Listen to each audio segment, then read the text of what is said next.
ಸರ್ಕಾರ ಸುರೇಶ್ ಗೌಡನ ಶವದ ಮೇಲೆ ನೀರು ಹರಿಸಬೇಕಷ್ಟೇ.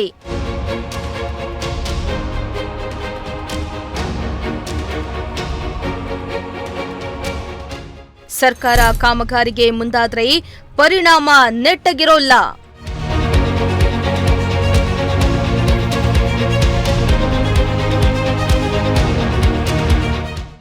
ಸರ್ಕಾರ ಯಾವುದೇ ಕಳ್ಳ ಮಾರ್ಗವನ್ನ ಅನುಸರಿಸಿ ನೀರನ್ನ ಕೊಂಡೊಯ್ಯಲು ಪ್ರಯತ್ನಿಸಿದರೆ ಮೊದಲು ನನ್ನ ಶವದ ಮೇಲೆ ನೀರನ್ನ ಹರಿಸಬೇಕಷ್ಟೇ.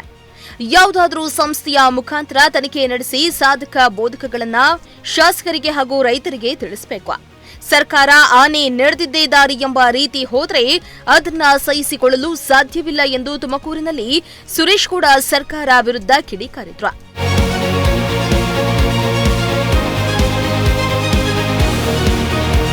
ಇಂದು ಗೂಳೂರು ಜಿಲ್ಲಾ ಪಂಚಾಯಿತಿ ವ್ಯಾಪ್ತಿಯ ಗೂಳೂರಿನಿಂದ ಕೈತಾಳದವರೆಗೆ 2,40,00,000 ವೆಚ್ಚದ ಸಿಸಿ ರಸ್ತೆ ಹಾಗೂ ಚರಂಡಿ ಅಭಿವೃದ್ಧಿ ಕಾಮಗಾರಿಗೆ ಗುದ್ದಲಿ ಪೂಜೆಯನ್ನ ನೆರವೇರಿಸಿ ಮಾತನಾಡಿದ ಅವರು, ಈಗಾಗಲೇ ಗುಬ್ಬಿಯಲ್ಲಿ ಪ್ರತಿಭಟನೆ ಯಶಸ್ವಿಯಾಗಿದ್ದು, ತುರುವೇಕೆರೆ ಹಾಗೂ ಚಿಕ್ಕನಾಯಕನಹಳ್ಳಿ ಹಾಗೂ ನನ್ನ ಕ್ಷೇತ್ರದಲ್ಲಿ ಪ್ರತಿಭಟನೆಗೂ ಸಹ ಸಿದ್ಧತೆ ನಡೀತಾ ಇದೆ.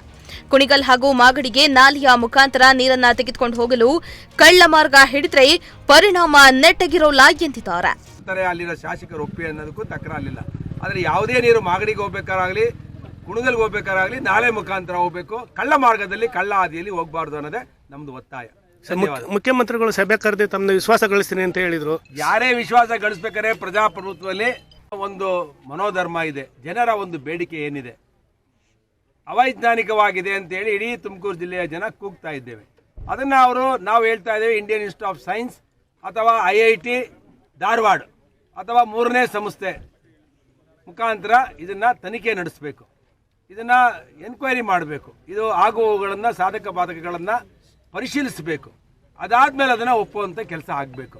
ಯಾರೋ ಮಾಡಿರೋಂಥವ್ರು ಅಧಿಕಾರಿಗಳು ಲಿಂಕ್ ಕೆನಾಲ್ನ ಅವ್ರಿಗೆ ಕೊಟ್ಬಿಟ್ಟು ಬರೀರಿ ಅಂದರೆ ಅವ್ರು ಬರದೇ ಬರೀತಾರೆ ಸರಿಗಿದೆ ಇದು ಅಂತೇಳಿ.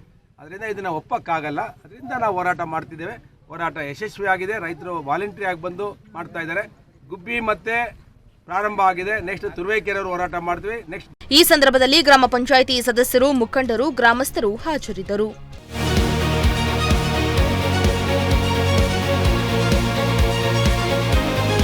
ಶ್ರೀನಿವಾಸ್, ಪ್ರಜಾಶಕ್ತಿ ಟಿವಿ, ತುಮಕೂರು.